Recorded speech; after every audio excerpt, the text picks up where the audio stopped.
Winter at 60. Bitter winds swept across the fog-soaked lands of eastern Britain. Roman forts glowed with torchlight. The cold, wet earth of Iceni territory lay silent. Yet beneath that silence, beneath the heavy clouds pressing down on the world, something darker stirred.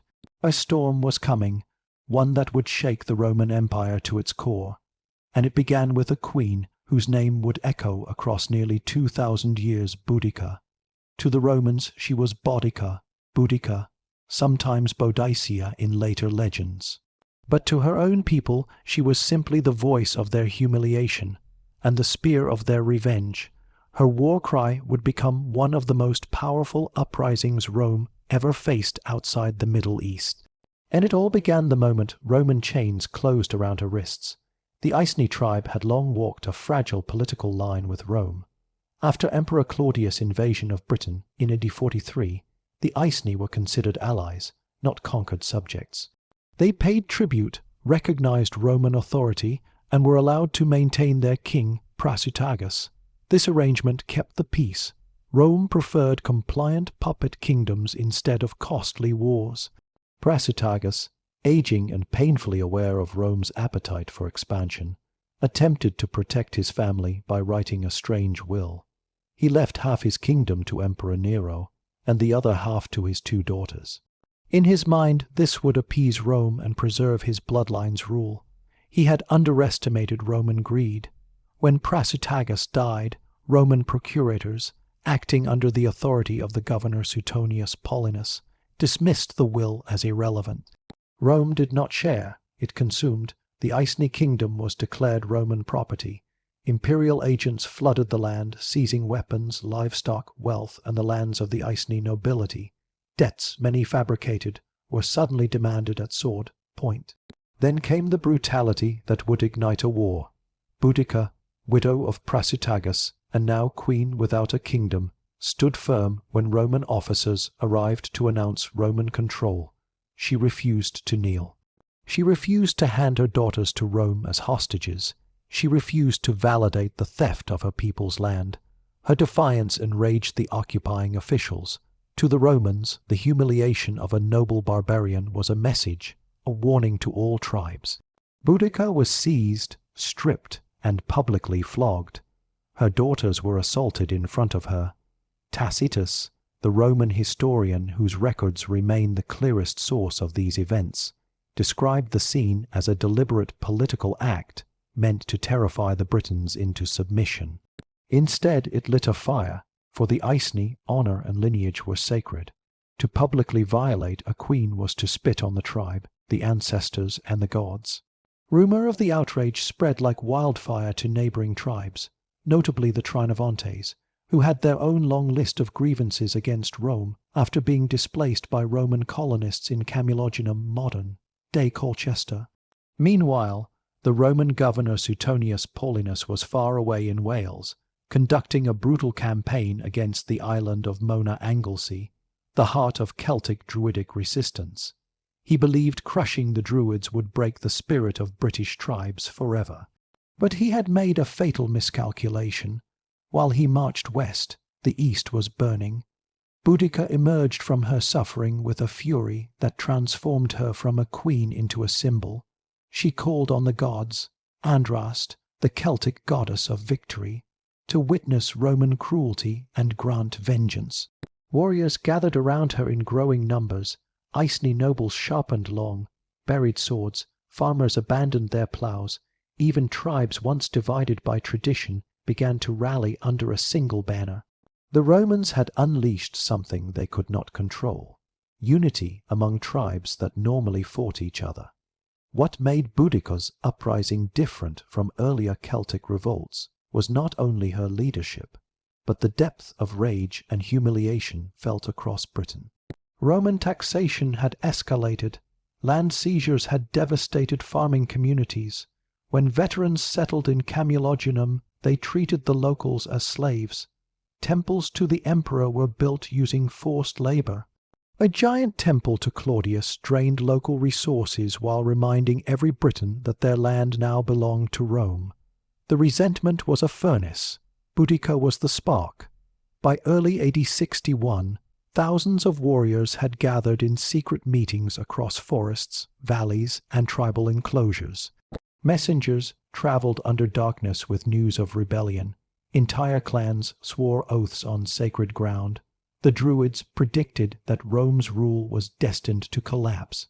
Boudicca addressed the tribes not as a politician, but as a mother whose family had been violated, a leader whose people had been betrayed, and a Briton whose honor had been torn away. Her speeches, recorded later by Dio Cassius, were filled with raw emotion. She reminded them that Rome had no mercy, no respect for native customs, and no intention of sharing power. She stressed that they were fighting not only for freedom, but for survival. Under her leadership, the Celts prepared for war in a way Rome never anticipated. They did not assemble a small rebellion. They built an army large enough to challenge the empire's dominance. Some estimates suggest her forces eventually reached over 100,000 warriors. Whether exaggerated or not, Rome itself recorded that her army dwarfed anything they expected from a barbarian queen. Before marching against Rome, Boudicca sought signs from the gods. According to Dio, sacred animals were sacrificed, the patterns of their blood interpreted. Druids spoke of omens, the collapse of Roman statues, the eerie cries in the wind, strange lights at night. Whether these stories emerged from later legends or were genuinely believed, they fueled a sense of divine support. Then came the moment that transformed a humiliated queen into the leader of the most devastating anti-Roman uprising in Britain's history. Boudicca stood before her assembled tribes, her long red hair flowing down to her hips, her stature towering even in a crowd of warriors. She wore a torque around her neck, and her eyes burned with a purpose sharper than any blade. She swore before the gods that Rome would pay for every lash, every assault, every stolen field, every desecrated temple, and every insult carved into the bones of her people. With a thunderous roar from the tribes, the rebellion began. The first Roman settlement to face her wrath would be Camulodunum, the hated symbol of Roman arrogance. Boudicca marched her armies toward it like a wave ready to swallow the land. The veterans inside, arrogant and unprepared, sent desperate pleas to the Roman authorities for reinforcements. Help would not arrive in time. The Romans had never seen a Britain uprising like this, and they would never forget what came next. The morning mist clung to the fields around Camulodunum as if the land itself were holding its breath. It was early AD 61, and the Roman settlers inside the fortified colony began their day as they always had. Veterans sharpened tools, not expecting war. Merchants opened their shops. Priests swept the marble floors of the temple of Claudius, preparing offerings to a dead emperor the Britons despised. Only a handful of civilians sensed something was wrong. Distant rumblings, smoke on the horizon, nervous whispers, then the ground trembled. The Iceni and Trinovantes did not approach like a disciplined Roman army. They came like a storm. Tens of thousands of warriors spilled across the landscape, shouting war cries fueled by years of oppression. Cloaks of deep blue and green whipped in the wind. War chariots bounced over the fields as drivers maneuvered with terrifying speed. Spears glittered in the grey morning light. At their head rode Boudicca standing tall in her chariot. Her long red hair streamed behind her like a banner of defiance. Her daughters rode beside her, grim and determined. Behind them, the Druidic priests raised their arms and invoked the spirits of their land. For the Romans watching from the walls, the scene felt unreal, almost mythic. But this was no vision. This was vengeance.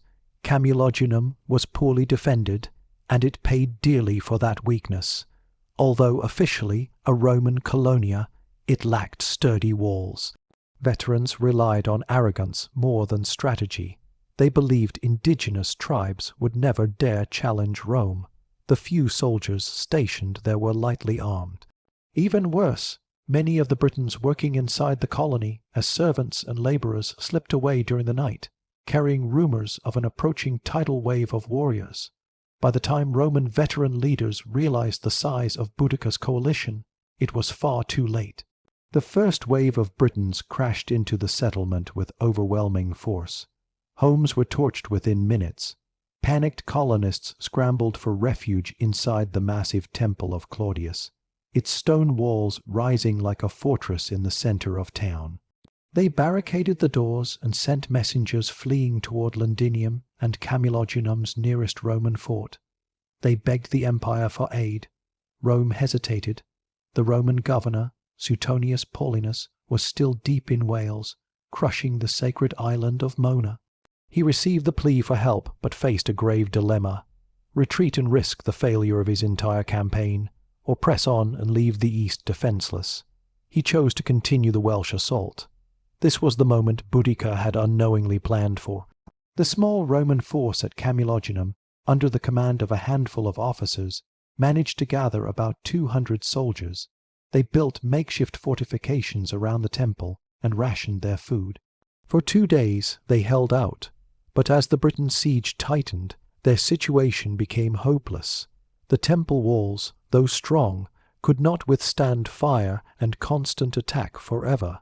On the 3rd day, the Britons smashed through the final barrier. Flames rose high into the sky. The entire colonia became an inferno. Warriors poured inside, shouting victory. The temple collapsed in a roar of smoke and falling stone.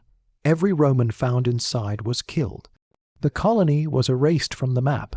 The destruction of Camulodunum sent shockwaves through Roman Britain. Settlements that once felt secure suddenly feared the approach of Boudicca's army.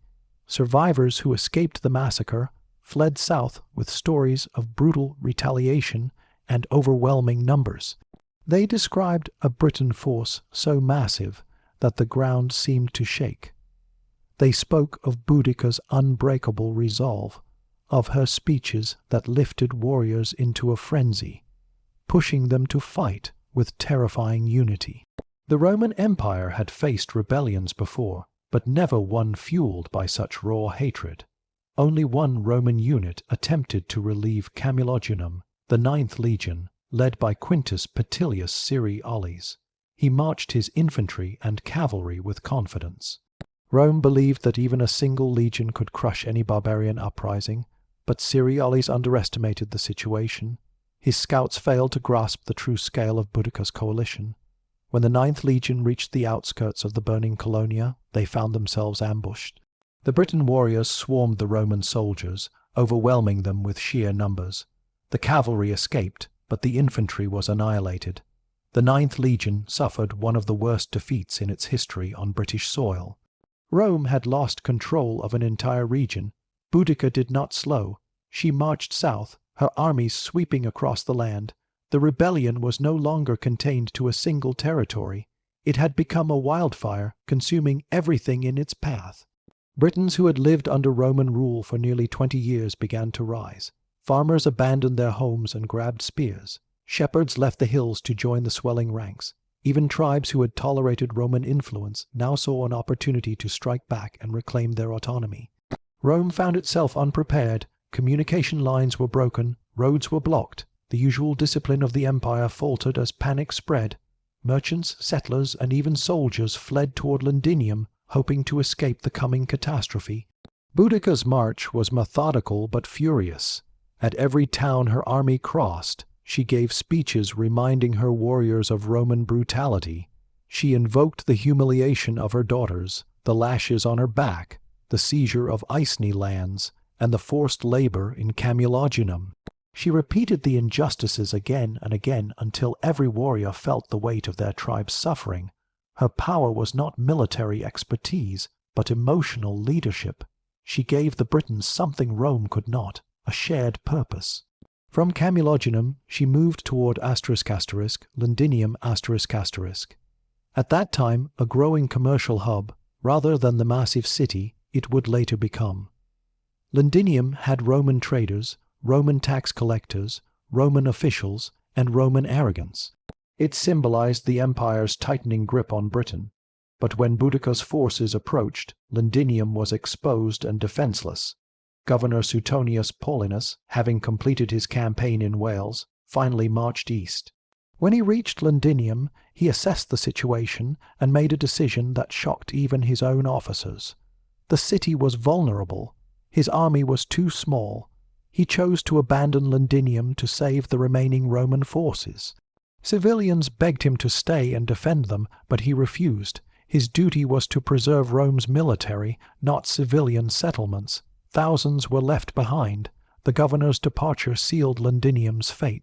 As Boudicca's army appeared at the edge of the city, torches raised, war cries echoing across the river, Londinium knew what was coming. Smoke soon rose from the markets, warehouses, and wooden homes. The Britons executed their vengeance with absolute fury. Within hours, the commercial heart of Roman Britain was reduced to charred ruins. The Roman Empire suffered yet another devastating blow. Boudicca's revolution was no longer a rebellion. It was a full-scale war. The empire had underestimated a queen who had nothing left to lose, and now her forces advanced toward their next target, the great city of Verulamium. Rome realized that the fate of its entire British province was now at stake, and Suetonius Paulinus prepared for a confrontation that would decide whether Rome would remain in Britain at all. The smoke from Londinium still drifted across the sky when word spread that Boudicca was marching again. Traders fleeing down the Roman roads carried stories of a city burned to the ground, of Roman officials executed, and of a queen whose fury had not diminished even after destroying one of Britain's most important commercial centres. Everywhere the settlers ran, the name Boudicca followed them like a storm cloud. Her next target was Verulamium, located just north of Londinium. Verulamium was a wealthy town inhabited by Romanized Britons and Roman settlers. Its markets bustled with trade. Its streets followed Roman grids. Its villas boasted mosaics, baths, and signs of Roman luxury. But to the tribes who followed Boudicca, these luxuries were symbols of betrayal. They believed Verulamium had chosen the empire over its native roots. When the city's leaders heard of Boudicca's approach, many evacuated. Others attempted to fortify the settlement. They lacked proper walls, relying instead on partial defenses and the hope that Roman reinforcements would arrive. But help did not come. Suetonius Paulinus was still gathering forces. Many southern Roman forts were destroyed or abandoned. The empire had suffered too many losses in too little time. Verulamium stood alone. The morning Boudicca's army arrived, the earth shook under the weight of thousands of chariots, horses, and warriors. Dust rose in thick clouds as the Briton ranks moved like a living creature. Their war cries rose high into the air, echoing across fields and woodlands. Boudicca rode at the front, her eyes fixed on the grand buildings that marked the prosperity of this Romanized town. To her, Verulamium was not a settlement. It was a symbol of submission. She intended to erase it. The Britons attacked from multiple sides, overwhelming any attempt at defense. Flames tore through thatched roofs, leaping from building to building. Soon the wind joined the destruction, pushing the fire toward the market district. Traders fled, abandoning goods and wealth. Roman statues toppled. Villas collapsed in showers of burning debris. Within hours, Verulamium was lost. Archaeological excavations centuries later would reveal thick layers of ash beneath the modern city of St. Albans, evidence of an intense fire that burned so hot it fused tiles and pottery. Even today, traces of that destruction remain a silent testimony to the scale of the revolt. By this point, Boudicca's uprising had become one of the most devastating rebellions the Roman Empire had ever faced. 3 major population centers had been destroyed. Camulodunum, Londinium, Verulamium, thousands of Roman settlers, merchants, tax collectors, and Romanized Britons were killed. Trade networks collapsed. Roads fell under Briton control. Entire provinces teetered on the edge of rebellion. The empire's presence in Britain seemed to be dissolving, but Boudicca knew the war was not over. Her army had won 3 enormous victories, but the heart of Rome still beat, the legions, the professional Roman war machine. If she meant to free Britain forever, she had to destroy Suetonius Paulinus and his army. The governor understood this too. After abandoning Londinium, he had marched north to gather, what remained of the 14th Legion and detachments of the 20th. The 2nd Legion, stationed in the southwest under Legate Ponius Postumus, failed to join him, an absence that history would judge harshly. Whether out of fear or misjudgment, the 2nd Legion stayed put, depriving Suetonius of thousands of soldiers. Even so, the Roman governor refused to retreat. He chose the battlefield carefully. He sought a place where the Britons' overwhelming numbers could be neutralized, a narrow defile between hills, with dense forest behind him. There his infantry could form a tight battle line. The Britons, unable to flank, would be forced to attack head-on. This tactical choice reveals the Roman mindset. Suetonius had a smaller force, perhaps 10,000 men. Boudicca might have had 10 times that number, but Rome believed in discipline, formation, and controlled violence. The Celts believed in passion, momentum, and sheer force. The coming battle would test which philosophy would decide the fate of Britain. As Suetonius inspected his troops, he reminded them that disciplined soldiers had defeated countless larger armies. His voice carried across the ranks. Legionaries tightened their grips on shields and pila. Auxiliary archers prepared their arrows. Even the cavalry, shaken by the earlier defeat of the 9th Legion, steeled themselves for what was to come. The Romans knew this was not just another battle. If they lost, Rome would be expelled from Britain forever. If they won, the province could be restored. While Rome prepared for one final stand, Boudicca rallied her warriors. She gathered the leaders of the Iceni, Trinovantes, and other allied tribes. She stood on her chariot, her daughters beside her, and delivered a speech recorded centuries later by Tacitus. She reminded her people of Roman cruelty. She invoked the whips and chains, the humiliation, the broken promises. Her voice rose with each sentence until the warriors shouted in response, banging their shields and stamping their feet. She reminded them that they were fighting not only for their lands, but for their ancestors and their descendants. If they failed, their tribes would be erased. If they succeeded, Britain would be free. The sight of Boudicca inspiring her people became legendary. Many later Roman writers portrayed her as taller than other women, imposing in presence, fierce in expression, and with a voice that held armies together.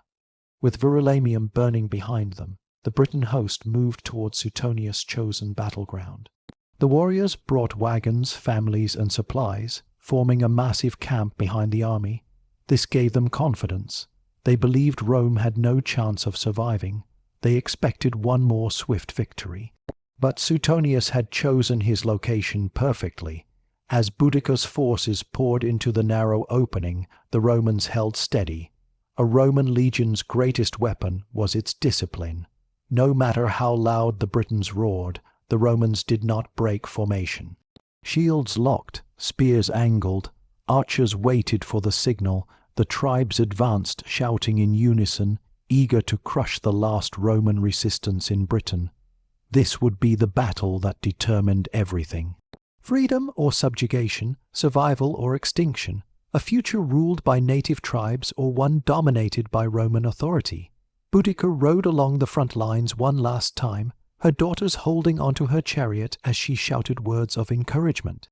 To her warriors, she represented justice. To the Romans, she represented chaos. To history, she would become a symbol of resistance. The stage was set. The Britons charged. The Romans raised their shields.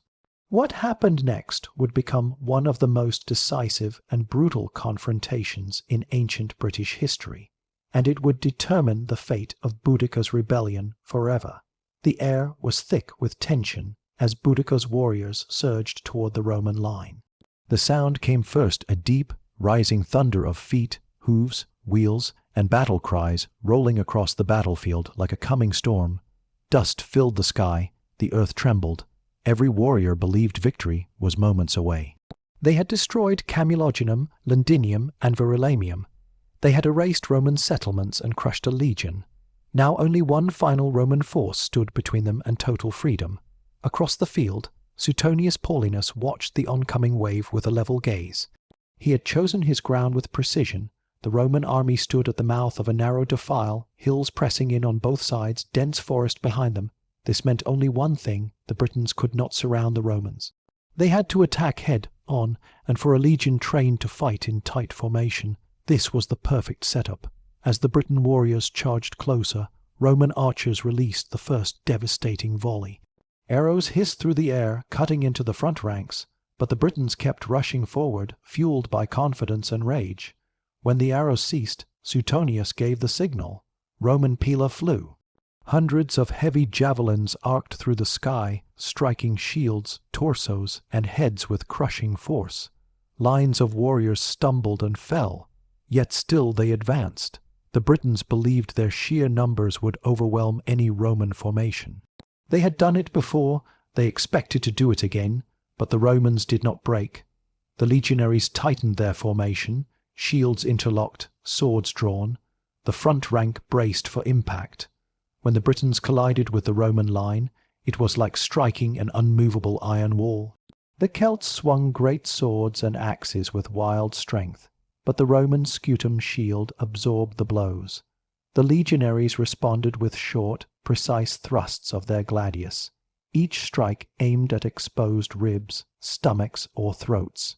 Here, in the claustrophobic crush of bodies, discipline beat passion. As the Britons pressed harder, their own numbers became a disadvantage. Those behind pushed forward blindly, causing confusion and panic. The warriors in front found themselves trapped, unable to retreat or maneuver. The narrow terrain funneled their massive army into a shrinking corridor. Suetonius saw the moment. He barked an order, and the Roman infantry advanced in a wedge formation, shields slicing into the enemy like a blade splitting wood. Slowly but relentlessly, they pushed forward. The Britons fought with ferocity, screaming the names of their ancestors. Boudicca rode the battlefield in her chariot, shouting commands and urging her people not to yield. Her daughters clung to her sides. Every warrior who saw her fought harder, but the battlefield was turning against them. Roman cavalry swept around the flanks, charging into the Briton masses trapped in the bottleneck. Horses smashed into bodies, blades flashed. The tribes who had felt unstoppable only hours before now found themselves squeezed from all sides. Behind them, the long line of wagons brought by families and followers created a deadly trap. Warriors fled, only to collide with carts and spectators, creating a chaotic pile where many suffocated or were trampled before Roman swords ever reached them. What had begun as a wave of vengeance now became a crushing collapse. Ancient sources claim the Britons were slaughtered in astonishing numbers. Tacitus wrote that as many as 80,000 may have been killed. Dio Cassius suggested even more. Whether exaggerated or not, the battlefield turned into a scene of staggering loss for the tribes. By mid-afternoon, the outcome was sealed. The Briton army had been destroyed. Only scattered survivors fled into the forests, carrying with them the grief of an entire nation. Boudicca, witnessing the devastation, understood the truth. The rebellion was over. Rome had reclaimed Britain. But her story was not finished. Roman accounts differ on Boudicca's final moments. Tacitus wrote that she chose to end her life with poison rather than be captured and paraded through Rome in chains. Dio Cassius suggests she fell ill and died shortly after the defeat. No one knows where she was buried, though legends claim she rests beneath the streets of modern London. What is certain is that Rome never found her body. Her daughters vanished from the historical record, their fate unknown. Perhaps they escaped, perhaps they did not. Their silence became part of the myth. After the battle, Suetonius acted with brutal efficiency. He imposed harsh punishments on tribes suspected of aiding Boudicca. Executions and confiscations followed. Yet the rebellion had shaken Rome so deeply that even Emperor Nero considered withdrawing from Britain entirely. Advisers argued that holding the province was no longer worth the cost. Rome stayed, but it was never the same. The empire began altering its approach to governance. Officials were removed for corruption. Taxation was moderated. Colonies were rebuilt with stronger defences. Rome realized that pushing the Britons too far had nearly cost them everything. They had won the war, but the rebellion taught them the danger of underestimating native resentment. For the tribes, Boudicca became a symbol of defiance. Over centuries, her story transformed from a tragic rebellion into a legend. Medieval chroniclers depicted her as a warrior queen of mythical strength. Renaissance authors wrote poems celebrating her courage. By the 19th century, she became a national icon in Britain. Statues of Boudicca in her chariot were erected near the Thames, her image overlooking the city that once fell to her fury. Her legacy grew far beyond the rebellion itself. Boudicca represented the eternal struggle against oppression. She became a voice for the abused, the invaded, and the humiliated. Her story inspired movements, literature, and national identity. Even modern historians recognize her as one of the most powerful female leaders of ancient Europe. Rome won the war, but Boudicca won immortality. Her uprising remains one of the most catastrophic losses Rome suffered during its expansion. The destruction of 3 major cities, the collapse of trade, and the death of thousands forced the empire to rethink how it controlled distant nations. The rebellion changed Roman policy. It shaped British identity. It carved itself into memory. To this day, the name Boudicca evokes images of burning settlements, war chariots racing through misty fields, and a queen whose fury shook the greatest empire of its age. Her revenge was indeed more savage than many imagine, but it was not senseless. It was born from injustice, fueled by survival, and remembered as a defining moment in the history of resistance. And long after Rome crumbled, long after emperors fell and legions vanished, Boudicca remained. Not just a queen, not just a rebel, a symbol of what it means to stand when everything else has been taken.